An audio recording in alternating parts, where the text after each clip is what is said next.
ఈ విధంగా బెదిరిస్తూ ఒక్క నిమిషం పల్లా రాజేశ్వర రెడ్డి గారు ఒక్క నిమిషం సార్.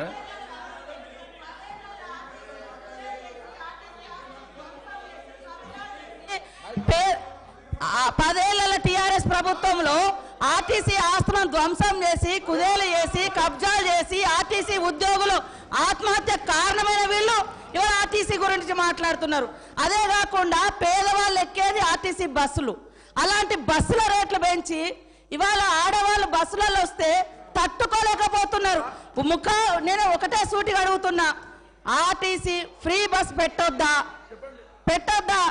ఇవాళ మీరు వ్యవసాయం చేయనటువంటి బీడు భూములకు లక్షాధికారులకు కోట్లాది రూపాయలకు వ్యవసాయం పేరుతోటి రైతు బంధు కట్టబెడితే ఏ పేదోళ్ళైనా రోడ్ల మీదకి వచ్చి మీ ఇళ్ళ ముంగర ధర్నా చేసిర్రా? ఈ రోజు ఆటోలను ముందు పెట్టి మీ అధికారం రావాలని ఎప్పుడు మీరు సెంటిమెంట్లను వాడుకొని ఒకరిని ముందు పెడతారు, ఆ తర్వాత మీరు వెనక నుంచి వస్తారు. ఇది మీ నైజం. గతంలో కూడా అగ్గిపుల్లలు దొరకక డ్రామాలు చేస్తే పాపం వేరే పిల్లలు ఆత్మహత్య చేసుకున్నారు. అంటే చేయకూడదు అంటారు. మరి మీరు లక్షల రూపాయలు కోట్ల రూపాయలు ప్రజల మీద అందరి మీద పన్నులేసి ఆ వచ్చిన ధనము రైతు బంధుల పేరుతోటి ఏ పేద మహిళకు ఏ పేదోళ్లకు రూపాయి దక్కలేదు. కానీ మీరు మాత్రము లక్షలు ఎత్తుకున్నప్పుడు ఏ పేదోళ్ళన్న రోడ్ల మీదకి వచ్చి మాకెందుకు ఇవ్వలేదని అడిగించేటట్టుగా మేమన్నా రెచ్చగొట్టినామా? ఇవాళ అక్క చెల్లెళ్ళు అడుగుతున్నారు, నెలకు 5-6 వేలు మాకు మిగులుతున్నాయి ఆర్టీసీ బస్ తోటి. అంటే వీళ్ళు ఎందుకు తట్టుకోలేకపోతున్నారో నేను అడుగుతున్నా. మరి ఎక్కడ ఏం దొరకనట్టుగా అదే మాట్లాడుతున్నారు. మొత్తం వీళ్ళు అన్ని తీసేయండి. కాబట్టి ఆర్టీసీ బస్సులలో మహిళలు ప్రయాణం చేస్తే మీకేం ప్రాబ్లం అది చెప్పండి. పల్లా రాజేశ్వర రెడ్డి గారు ఏమధ్యక్ష ఇది?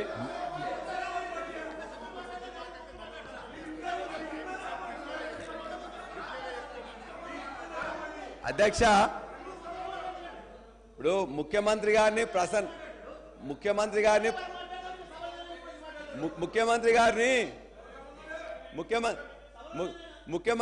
ప్రసన్నం చేసుకోవడానికి మంత్రులు తాపత్రయపడుతున్నారు. పర్వాలేదు, చాలా పని మంచిగా చేయండి, పర్వాలేదు. అదే కదా మేము అడిగేది. ఏంటంటే మేము చెప్పినాం అధ్యక్ష, నేను ఒక్కరిని మాట్లాడుతుంటే 5 నిమిషాలు కూడా మీరు సమయం ముందే వాళ్ళందరూ మాట్లాడుతున్నారు. మంత్రులకు అవకాశం అధ్యక్ష ఒకటే హరీష్ రావు గారు, మీరు కూడా గత సీనియర్ సభ్యులు మేము మాట్లాడే అధ్యక్ష ఒక్క నిమిషం.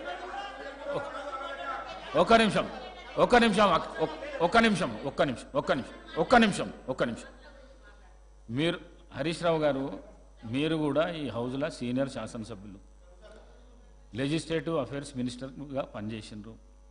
సభా ప్రాంగణంలో ఏమవుతున్నది అనేది అందరికంటే ఎక్కువ మీకు తెలుసు. కానీ మీరు కూడా మధ్యలో కామెంట్ చేస్తే ఇప్పుడు శ్రీధర్ బాబు గారు మాట్లాడతామని అన్నప్పుడు మీరు అట్లెట్లా ఇస్తారు అని అంటున్నారు. వారు లెజిస్లేటివ్ అఫైర్స్ మినిస్టర్, వారికి అధికారం ఉన్నది. ఇంటర్ఫియర్ అయిపోయి క్లారిఫికేషన్ ఇచ్చే అధికారం ఉన్నది. మరి పల్లా రాజేశ్వర రెడ్డి గారు అధ్యక్ష, మేము మరలా ఇప్పుడు ముఖ్యమంత్రి గారు ఇంతకుముందు నేను మాట్లాడినప్పుడు సభలో లేరు కాబట్టి వాళ్ళందరూ కూడా కొద్దిగా వక్రీకరణ చెప్తున్నారు. మీరు చేస్తున్న ఏదైతే సబ్జెక్ట్ మాట్లాడండి. సబ్జెక్ట్ మీద అధ్యక్ష 6 గ్యారంటీల్లో 13 అంశాల్లో ఉన్న మహిళల బస్సు పథకం ఏదైతుందో దాన్ని మేము ఆహ్వానిస్తున్నాం. దానికి కావాల్సిన బస్సులు పెంచాలని చేస్తున్నాం. వాళ్ళందరూ కూడా మంచిగా బ్రహ్మాండంగా ఈజీగా పోయేటట్టు చూడాలని చూస్తున్నాం.